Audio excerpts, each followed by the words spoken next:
Informe 24, con Jania Novel. El descarrilamiento del tren interoceánico, el día 28, el Día de los Inocentes, 28 de diciembre, pues los inocentes fueron las víctimas, los familiares que perdieron a un ser querido, los lesionados, los deudos y quienes no encuentran respuestas ni justicia. Este tema se ha vuelto ya polémico, ha vuelto a encender el debate sobre la seguridad ferroviaria en nuestro país. De acuerdo con el peritaje preliminar de la Fiscalía General de la República, el accidente fue por un exceso de velocidad. Sin embargo, bueno, los especialistas advierten que esta explicación podría ser insuficiente. Vamos a tratar de entender los alcances técnicos de este caso. Vamos a conversar con Eduardo Ramírez Cato, especialista en infraestructura ferroviaria. Eduardo, muchísimas gracias por tu tiempo. Muy buena tarde. ¿Cómo estás?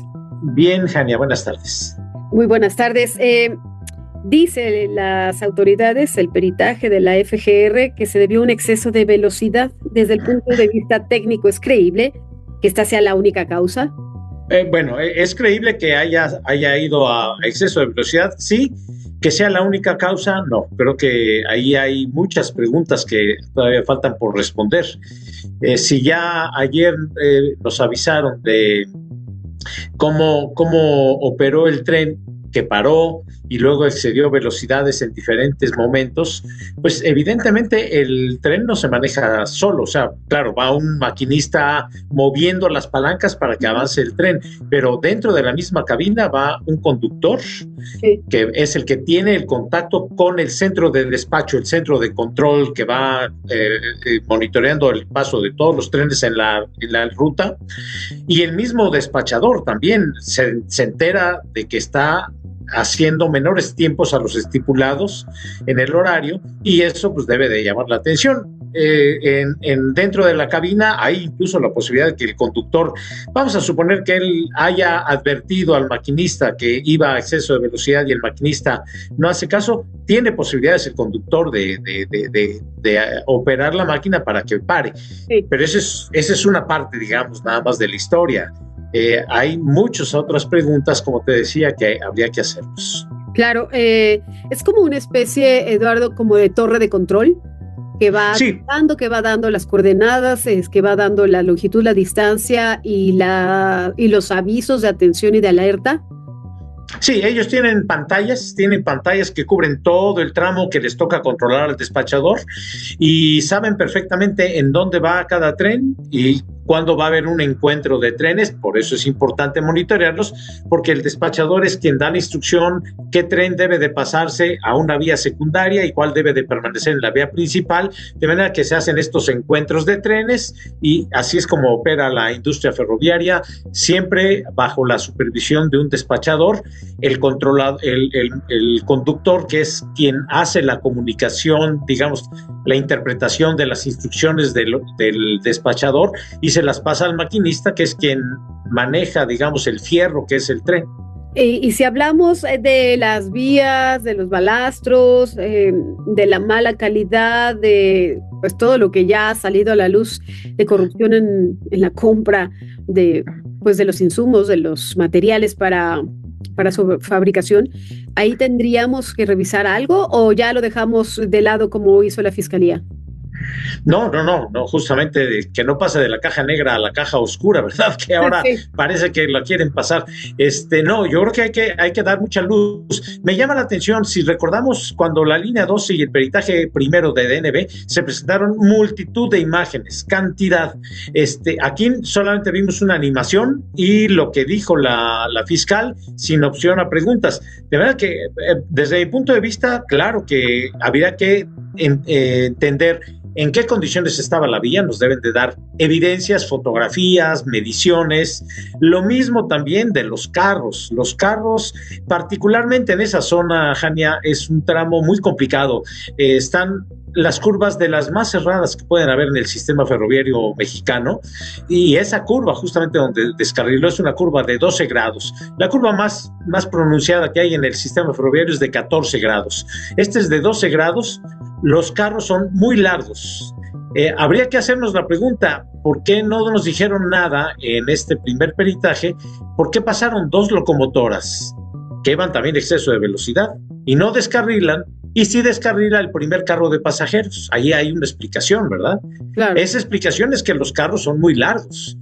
Ahora, también la vía, pues no tenemos datos, pero no tenemos datos por parte de la Fiscalía. En las fotografías iniciales del descarrilamiento se nota que los rieles son usados, no son nuevos. Se nota que el balasto está fuera de la misma especificación que marca la norma de la Secretaría de Comunicaciones y Transportes. No tenemos datos de la sobrelevación, el peralte que tenía esa curva, que sirve para balancear para eliminar la fuerza centrífuga que hablaba la fiscal. No tenemos datos de eso. La misma velocidad oficial de 50 kilómetros por hora está fuera de la norma oficial de la Secretaría, porque ahí deberían de circular máximo a 43 kilómetros por hora los trenes en un tipo de curva como esas. ¿Estarán encubriendo, Eduardo, entonces lo que realmente pasó? Porque no tenemos datos oficiales de las autoridades, los demás los obtuvimos pues a través de investigaciones periodísticas y documentales, ¿no? Entonces, si tenemos datos, ellos no quieren ofrecer los datos reales. ¿Estarán encubriendo algo más y echándole la culpa solamente a un hombre en el que recae pues la muerte de más de 10 personas, el tema de los lesionados, probablemente la reparación del daño? Bueno, mira, el hilo siempre se va a romper por lo más delgado y sobre todo en este caso que ya vimos el mismo patrón, digamos, en línea 12, quién gobernaba la ciudad, quién fue la fiscal y cómo se molestó, digamos, el sistema cuando se iba a decir el tercer dictamen de DNB que hablaba, pues, entre otras causas, el mantenimiento, y esto le pegaba, digamos, al gobierno en funciones. Creo que aquí, pues bueno, hay un patrón muy parecido. Entonces, veo muy difícil que nos vayan a querer decir que algún funcionario compró los carros erróneos para ese tramo. Veo que vaya a ser difícil que nos digan que se puso un balasto fuera de la especificación, porque pues ahí hay también otro escándalo.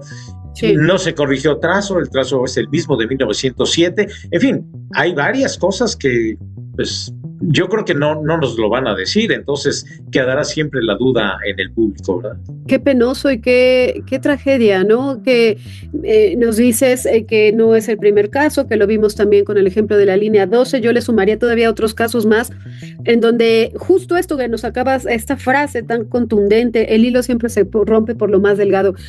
En el caso de la pipa del Puente de la Concordia también, quien fue el culpable es el chofer.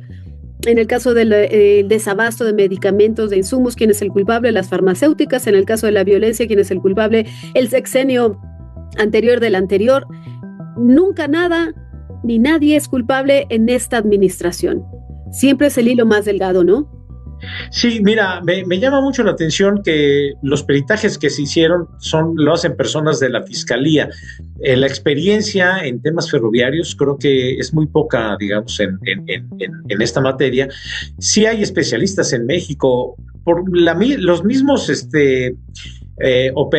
quienes están operando hoy el tren, la marina, no creo que tengan la experiencia para este tipo de eventos, pero hay gente experimentada en México que puede perfectamente hacer la revisión y puede dar un dictamen pues, técnico perfectamente sustentado, o bien hay instancias en Norteamérica, pues nosotros participamos de México, Canadá, Estados Unidos, tenemos el mismo sistema ferroviario, hay cantidad de especialistas que podrían resolver en una semana pues todas las causas, ¿verdad? Pero pues yo creo que ya no van a tomar el riesgo de pedir un dictamen como fue el caso de la línea 12. Sí, estoy platicando con Eduardo Ramírez, experto en infraestructura ferroviaria. Eduardo, entonces, ¿sería pertinente el peritaje realizado por externos?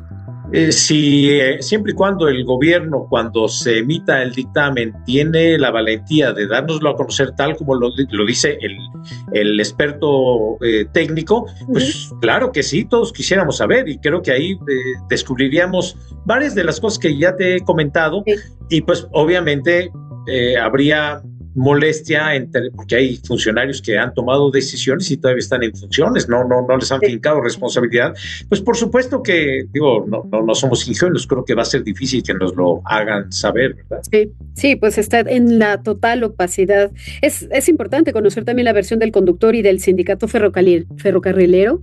El conductor nos debe de decir, sí, evidentemente el hecho de que en la caja negra se vea que hay un exceso de velocidad prácticamente permanentemente, me lleva a pensar, yo no sé si como se debe de hacer, le hacen pruebas toxicológicas al inicio del viaje y justamente inmediatamente después del accidente, pues debe de hacerse pruebas toxicológicas, pues para ver en qué condiciones iba. Eso es conducta normal, eso es una práctica normal para poder garantizar de que, pues bueno, va lo más seguro posible un tren, ¿verdad? De los factores que nos dices, Eduardo, entonces estaríamos pensando carros largos, balastros viejos, los ángulos de las curvas no son para trenes de pasajeros, son para trenes de carga. ¿Podría atribuirse este accidente a que las vías también no son adecuadas para los trenes pasajeros? No dije eso. La vía está habilitada para que puedan circular trenes de pasajeros. Los carros son los que son largos para este tipo de tramo en donde están las curvas tan cerradas.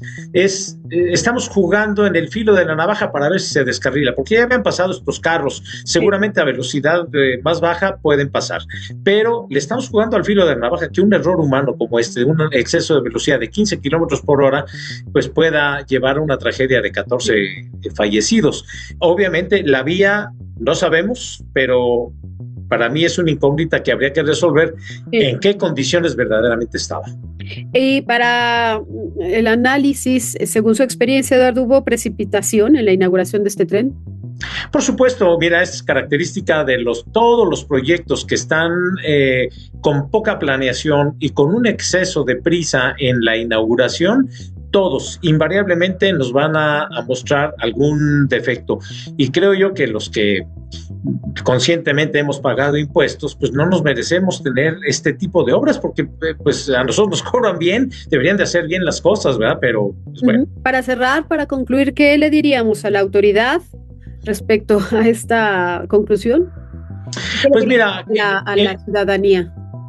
Yo creo que con las mismas palabras que utilizan los funcionarios del gobierno, la primera atención, la primera preocupación del gobierno son las víctimas. Bueno, en atención a las víctimas, yo creo que es importante decir la verdad, y no nos han dicho hoy totalmente la verdad. Ojalá que en otros informes a futuro nos puedan ir aclarando todos estos puntos y otros más que seguramente podrán ellos tener con los elementos que ya tienen a la mano. Te agradezco mucho este acercamiento que nos hace, porque nos quedan todavía muchísimas preguntas para la autoridad, pero estamos viendo que no hay espacio para ellas y mucho menos para las respuestas. Eduardo, muchísimas gracias por ayudarnos a entender pues estas previas conclusiones. Ojalá que no sean las últimas, pero estamos viendo que sí, que ya le echaron toda la culpa a un hombre, a una persona, y que ya está en proceso judicial. Sí, bueno, a tus órdenes, Jania, cuando se necesite. Muchísimas gracias. Es Eduardo Ramírez, experto en infraestructura ferroviaria. Vamos a hacer una pausa y regreso aquí. No se vayan, están en Informe 24. Volvemos.